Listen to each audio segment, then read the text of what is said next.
First Lady, governor's wives move to address Japa syndrome. I imagine.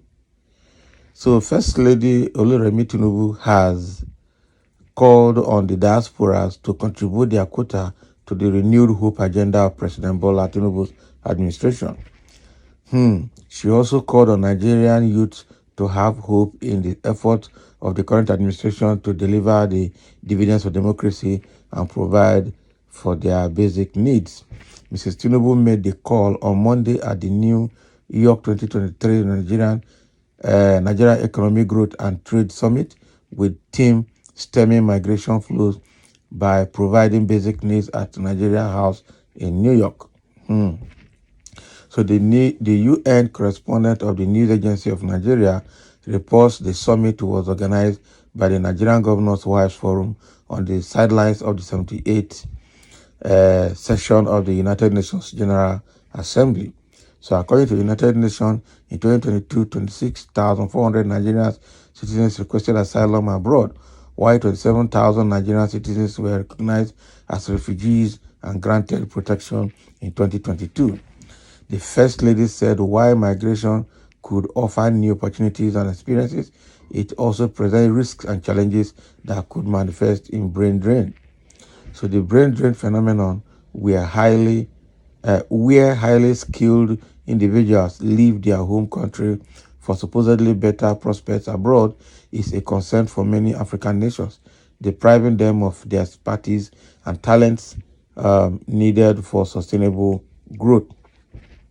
In our various communities, we must work towards creating conditions and providing basic needs that allow people to strive by providing access to qualitative education and enabling environment for job creation and the development of local industries that will create viable economic opportunities. We must revamp our healthcare sector to ensure basic healthcare services are accessible to all, improve healthcare conditions, and stronger social support system that discourage migration driven by health concerns. Also, combating food security by investing in sustainable agricultural programs, especially in rural areas, can reduce the pressure of rural-urban migration. I can't overemphasize the need for conflict resolution and promotion of peace and stability in regions prone to violence, she said. Tinubu, however, commended the First Lady for their initiatives,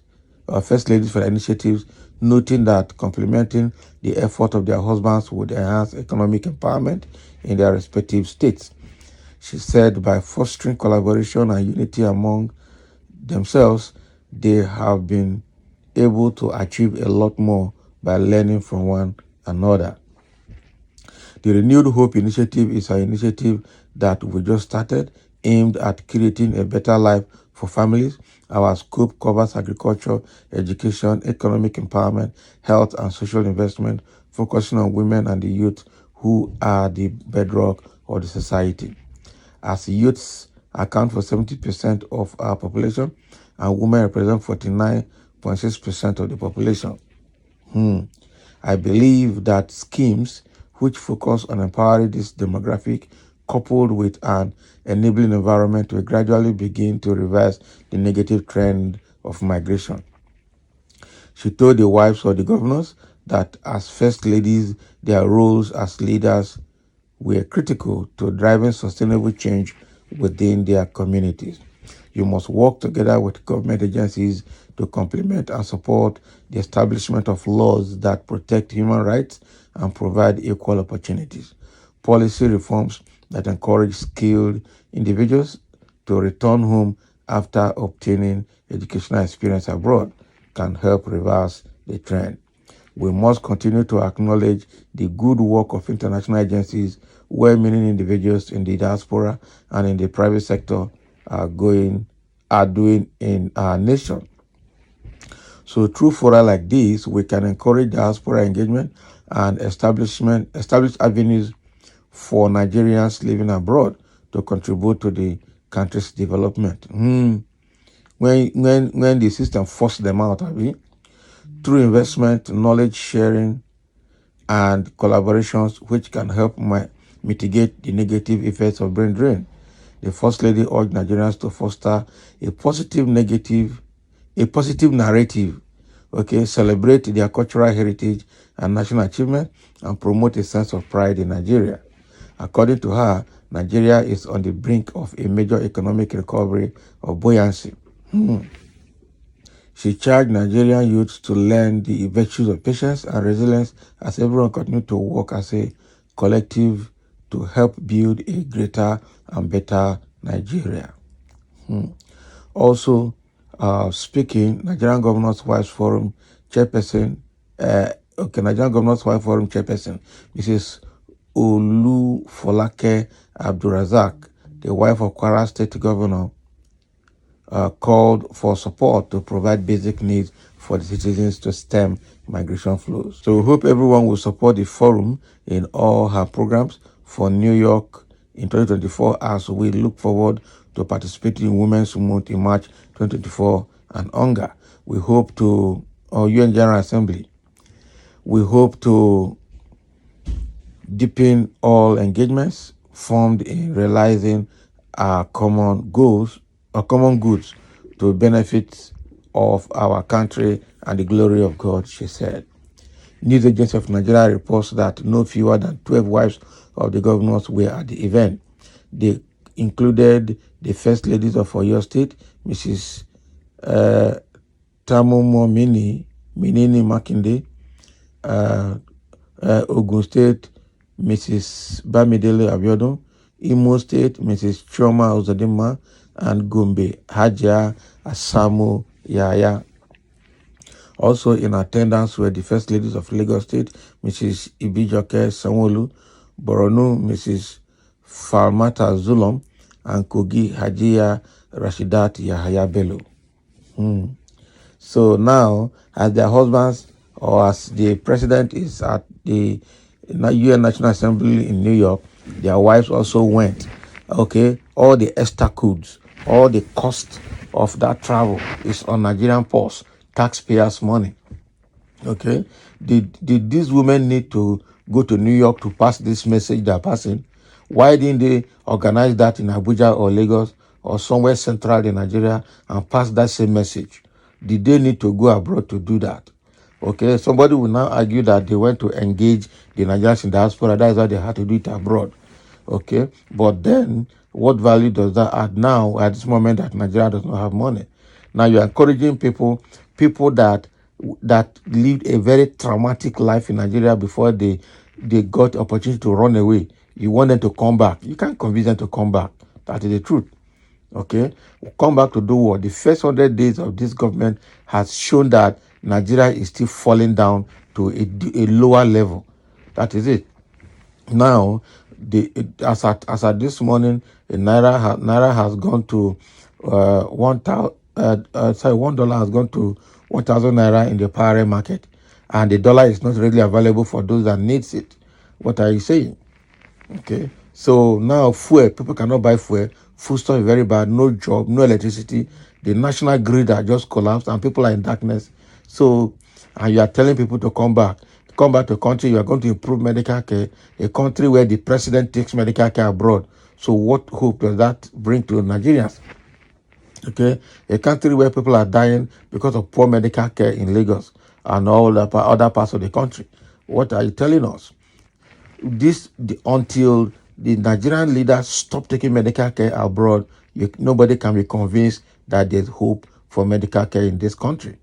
So almost all the things that this lady has gone to United Nations to mention is very good to speak, very good to read out what has been, constructively put together on paper. But practicing it is a problem. Look at the what Agberos are doing in Lagos, what Agberos are doing across Nigeria.